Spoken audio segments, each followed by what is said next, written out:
ओम शांति। आज है 28 मई 2020 की साकार मुरली। पहले एक नज़र मुरली की मुख्य पॉइंट्स पर।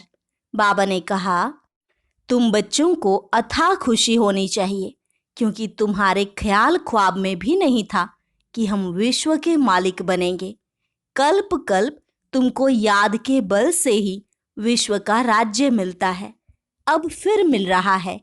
पढ़ाई में भी बल है, यह बल तुमको सर्वशक्तिवान बाप से मिलता है। फिर कहा, जो अपने को संगम युगी समझते हैं, उनकी स्मृति में रहता है कि अभी हम पुरुषोत्तम बन रहे हैं। भगवान हमको राजयोग सिखलाकर नर से नारायण बना रहे हैं। हम भ्रष्टाचारी से श्रेष्ठाचारी बन रहे हैं। जबकि पढ़ाई से इतना उच्च पद मिलता है, तो कितना अच्छी रीति पढ़ना चाहिए। है बहुत इजी, सिर्फ सवेरे आधा पौना घंटा पढ़ना है। बुद्धि में आना चाहिए हम स्वर्ग का प्रिंस प्रिंसेस बनने के लिए पढ़ रहे हैं, तो बड़ी खुशी रहेगी। आगे बाबा ने कहा, सब कहते हैं हम लक्ष्मी अथवा नारायण बनेंगे। बाप कहते हैं अपने अंदर में देखो, क्या हम लायक हैं? हमारे में कोई विकार तो नहीं है। तुम सब पहले रफ पत्थर थे, अब बाप ज्ञान की सिरान पर चढ़ाते हैं, तो तुम पत्थर से पारस बुद्धि बन जाते हो। और लास्ट में कहा, तुम्हारी है ईश्वरीय मिशन। तुम बच्चों को सर्विस का शौक होना चाहिए। बुद्धि में रहे हम भी ऐसी ऐसी सर्विस कर गरीबों का उद्धार करें, उनको भी स्वर्ग का मालिक बनाएं। अब सुनते हैं महावाक्यों को। मुरली का सार। मीठे बच्चे, देही अभिमानी बन बाप को याद करो, तो याद का बल जमा होगा। याद के बल से तुम सारे विश्व का राज्य ले सकते हो। प्रश्न, कौन सी बात तुम बच्चों के ख्याल ख्वाब में भी नहीं थी, जो प्रैक्टिकल हुई है? उत्तर, तुम्हारे ख्याल ख्वाब में भी नहीं था कि हम भगवान से राजयोग सीखकर विश्व के मालिक बनेंगे, राजाई के लिए पढ़ाई पढ़ेंगे। अभी तुम्हें अथाह खुशी है कि हम सर्वशक्तिवान बाप से बल लेकर सतयुगी स्वराज्य अधिकारी बनते हैं। ओम शांति। यहाँ बच्चियाँ बैठती हैं प्रैक्टिस के लिए। वास्तव में यहाँ संदली पर बैठना उनको चाहिए जो देही अभिमानी बन बाप की याद में बैठें। अगर याद में नहीं बैठेंगी तो वह टीचर कहला नहीं सकती। याद में शक्ति रहती है, ज्ञान में शक्ति नहीं है। इसको कहा ही जाता है याद का बल। योग बल सन्यासियों का अक्षर है। बाप डिफिकल्ट अक्षर काम में नहीं लाते। बाप कहते हैं, बच्चों अब बाप को याद करो। जैसे छोटे बच्चे माँ बाप को याद करते हैं ना, वह तो देहधारी हैं। तुम बच्चे हो विचित्र।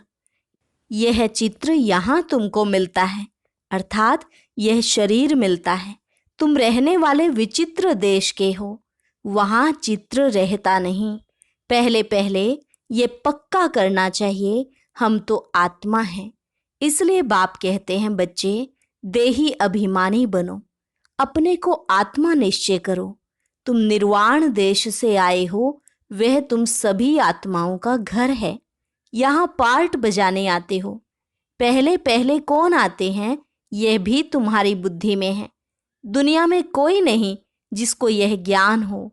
अब बाप कहते हैं, शास्त्र आदि जो कुछ पढ़ते हो उन सबको भूल जाओ। कृष्ण की महिमा, फलाने की महिमा कितनी करते हैं, गांधी की भी कितनी महिमा करते हैं, जैसे कि वह राम राज्य स्थापन करके गए हैं। परंतु शिव भगवान आज आदि सनातन राजा रानी के राज्य का जो कायदा था, बाप ने राजयोग सिखाकर राजा रानी बनाया। उस ईश्वरीय रस्म रिवाज को भी तोड़ डाला। बोला राजाई नहीं चाहिए, हमको प्रजा का प्रजा पर राज्य चाहिए। अब उसकी क्या हालत हुई, दुख ही दुख, लड़ते झगड़ते रहते हैं। अनेक मतें हो गई हैं। अभी तुम बच्चे श्रीमत पर राज्य लेते हो। इतनी तुम्हारे में ताकत रहती है जो वहाँ लश्कर आदि होता नहीं।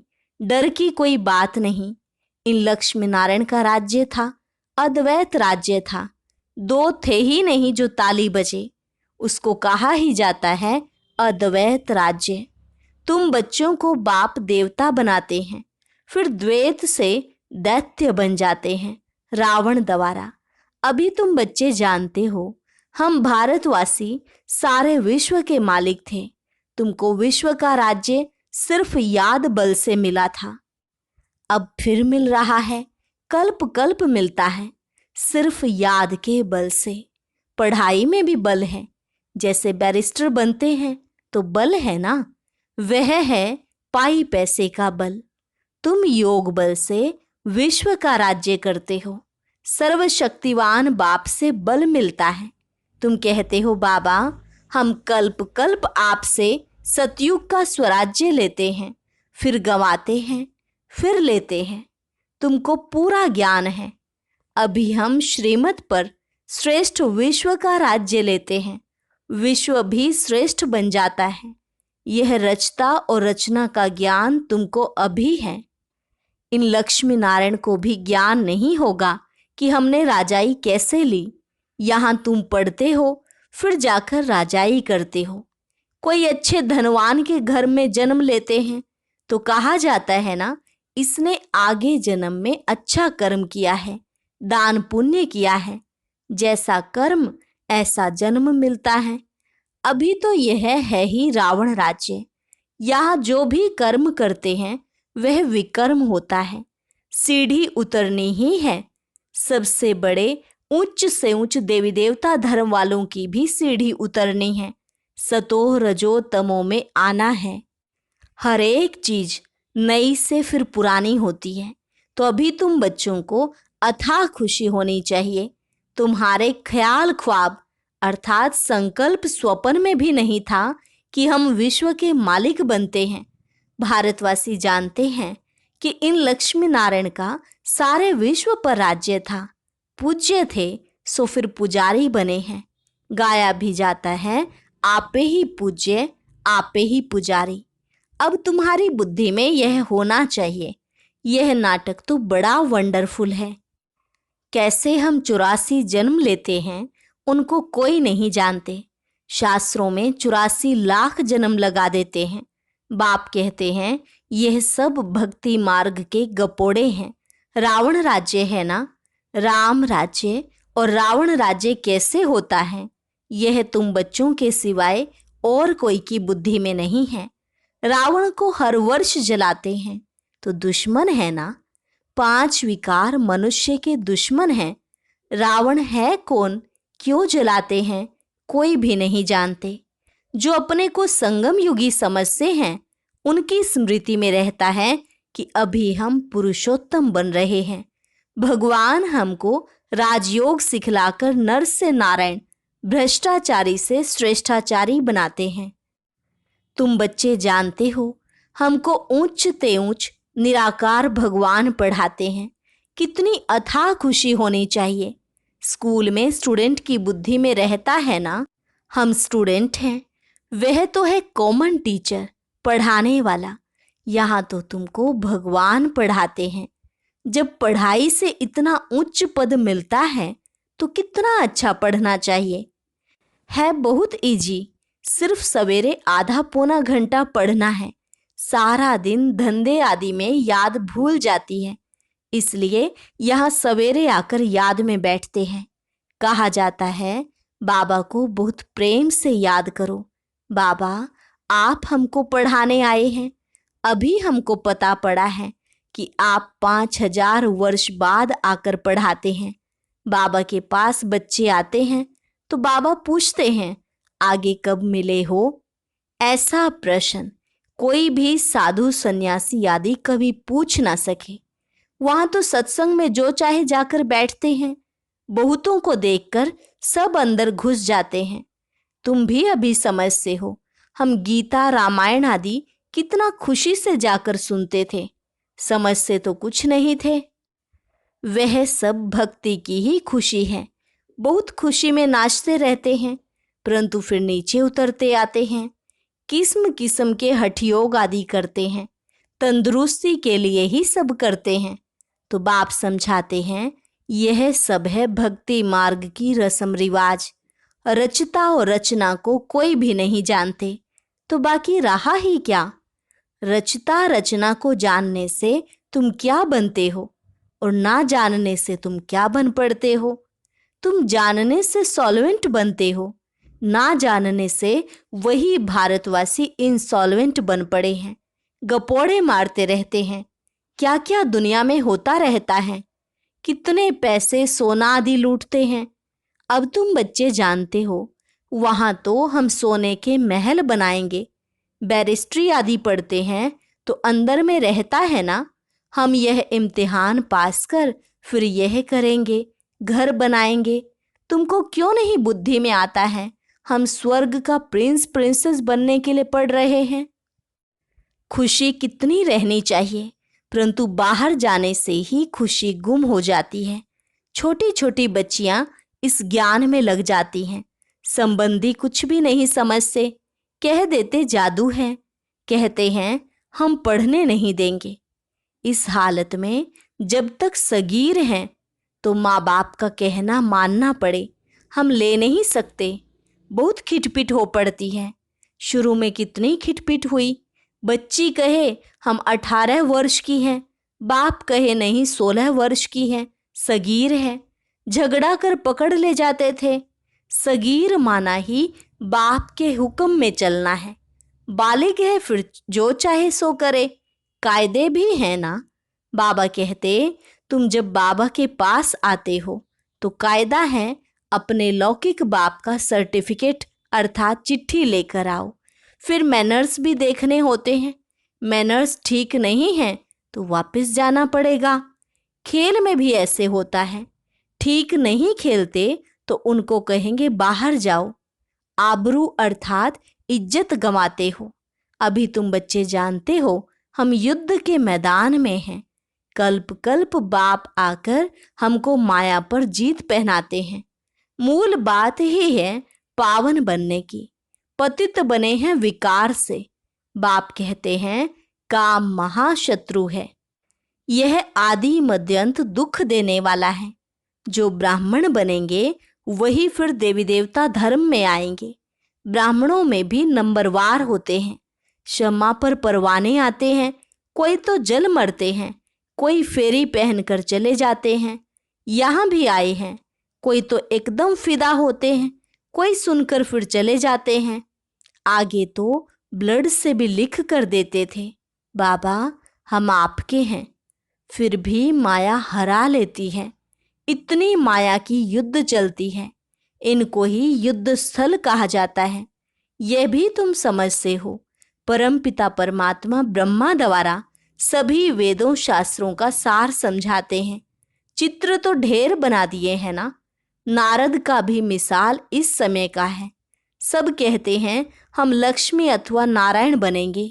बाप कहते हैं अपने अंदर में देखो, हम लायक हैं, हमारे में कोई विकार तो नहीं है। नारद भक्त तो सब है ना, यह एक मिसाल लिखा है। भक्ति मार्ग वाले कहते हैं हम श्री लक्ष्मी को वर सकते हैं। बाप कहते हैं कि नहीं, जब ज्ञान सुने तब सदगति को पा सके। मैं पतित पावन ही सबकी सदगति करने वाला हूँ। अभी तुम समझते हो बाप हमको रावण राज्य से लिबरेट कर रहे हैं। वह है जिस्मानी यात्रा। भगवान उवाच मन मना भव। बस इसमें धक्के खाने की बात नहीं, वह सब हैं भक्ति मार्ग के धक्के। आधा कल्प ब्रह्मा का दिन, आधा कल्प है ब्रह्मा की रात। तुम समझते हो हम सब बीके का अभी आधा कल्प दिन होगा। हम सुखधाम में होंगे, वहाँ भक्ति नहीं होगी। अभी तुम बच्चे जानते हो हम सबसे साहूकार बनते हैं तो कितनी खुशी होनी चाहिए। तुम सब पहले रफ पत्थर थे, अब बाप सिरान अर्थात धार पर चढ़ा रहे हैं। बाबा जोहरी भी है ना। ड्रामानुसार बाबा ने रथ भी अनुभवी लिया है। गायन भी है गांव का छोरा। कृष्ण गांव का छोरा कैसे हो सकता है, वह तो सतयुग में था। उनको तो झूलों में झुलाते हैं, ताज पहनाते हैं, फिर गांव का छोरा क्यों कहते। गांव के छोरे शाम ठहरे, अभी सुंदर बनने आए हो। बाप ज्ञान की सिरौन पर चढ़ाते हैं ना। यह सत्य का संग कल्प कल्प कल्प में एक ही बार मिलता है, बाकी सब हैं झूठ संग। इसलिए बाप कहते हैं हियर नो इविल। ऐसी बातें मत सुनो जहां हमारी और तुम्हारी गलानी करते रहते हैं। जो कुमारियां ज्ञान में आती हैं वह तो कह सकती है कि हमारा बाप की प्रॉपर्टी में हिस्सा है, क्यों ना हम उनसे भारत की सेवार्थ सेंटर खोलूं। कन्यादान तो देना ही है, वह हिस्सा हमको दो तो हम सेंटर खोले, बहुतों का कल्याण होगा। ऐसी युक्ति रचनी चाहिए। यह है तुम्हारी ईश्वरीय मिशन। तुम पत्थर बुद्धि को पारस बुद्धि बनाते हो। जो हमारे धर्म के होंगे वह आएंगे। एक ही घर में देवी देवता धर्म का फूल निकल आएगा, बाकी नहीं आएंगे। मेहनत लगती है ना। बाप सभी आत्माओं को पावन बनाकर सबको ले जाते हैं। इसलिए बाबा ने समझाया था संगम के चित्र पर ले जाओ। इस तरफ है कलयुग, उस तरफ है सतयुग। सतयुग में है देवताएं, कलयुग में है असुर। इसको कहा जाता है पुरुषोत्तम संगम युग। बाप ही पुरुषोत्तम बनाते हैं। जो पढ़ेंगे वह सतयुग में आएंगे, बाकी सब मुक्ति धाम में चले जाएंगे, फिर अपने अपने समय पर आएंगे। यह गोले का चित्र बड़ा अच्छा है। बच्चों को सर्विस का शौक होना चाहिए। हम ऐसी ऐसी सर्विस कर गरीबों का उद्धार कर उनको स्वर्ग का मालिक बनाएंगे। अच्छा, मीठे मीठे सिकिलधे बच्चों प्रति माता पिता बाप दादा का याद प्यार और गुड मॉर्निंग। रूहानी बाप की रूहानी बच्चों को नमस्ते। रूहानी बच्चों की रूहानी बाप दादा को नमस्ते नमस्ते, गुड मॉर्निंग। धारणा के लिए मुख्य सार। पहली पॉइंट, अपने आप को देखना है। हम श्री लक्ष्मी श्री नारायण समान बन सकते हैं। हमारे में कोई विकार तो नहीं है। फेरी लगाने वाले परवाने हैं या फिदा होने वाले। ऐसे मैनर्स तो नहीं है जो बाप की आबरू अर्थात इज्जत जाए। दूसरी पॉइंट, अथाह खुशी में रहने के लिए सवेरे सवेरे प्रेम से बाप को याद करना है और पढ़ाई पढ़नी है। भगवान हमें पढ़ाकर पुरुषोत्तम बना रहे हैं। हम संगम युगी हैं, इस नशे में रहना है। वरदान, रूहानी शक्ति को हर कर्म में यूज करने वाले युक्ति युक्त जीवन मुक्त भव। रूहानी शक्ति को हर कर्म में यूज करने वाले युक्ति युक्त जीवन मुक्त भव। इस ब्राह्मण जीवन की विशेषता है ही रूहानियत। रूहानियत की शक्ति से ही स्वयं को और सर्व को परिवर्तन कर सकते हो। इस शक्ति से अनेक प्रकार के जिस्मानी बंधनों से मुक्ति मिलती है। लेकिन युक्ति युक्त बन हर कर्म में लूज होने के बजाय रूहानी शक्ति को यूज करो। मनसा वाचा और कर्मणा तीनों में साथ साथ रूहानियत की शक्ति का अनुभव हो। जो तीनों में युक्ति युक्त हैं वो ही जीवन मुक्त हैं। स्लोगन, सत्यता की विशेषता द्वारा खुशी और शक्ति की अनुभूति करते चलो। सत्यता की विशेषता द्वारा खुशी और शक्ति की अनुभूति करते चलो। अब आज की कमेंट्री सुनने के लिए ये जो स्क्रीन पर आप बाबा की फ़ोटो देख रहे हैं इसको टच करें। उसके बाद फिर से बाबा की फ़ोटो आएगी, उसको क्लिक करेंगे तो आपके सामने कमेंट्री आ जाएगी। ओम शांति।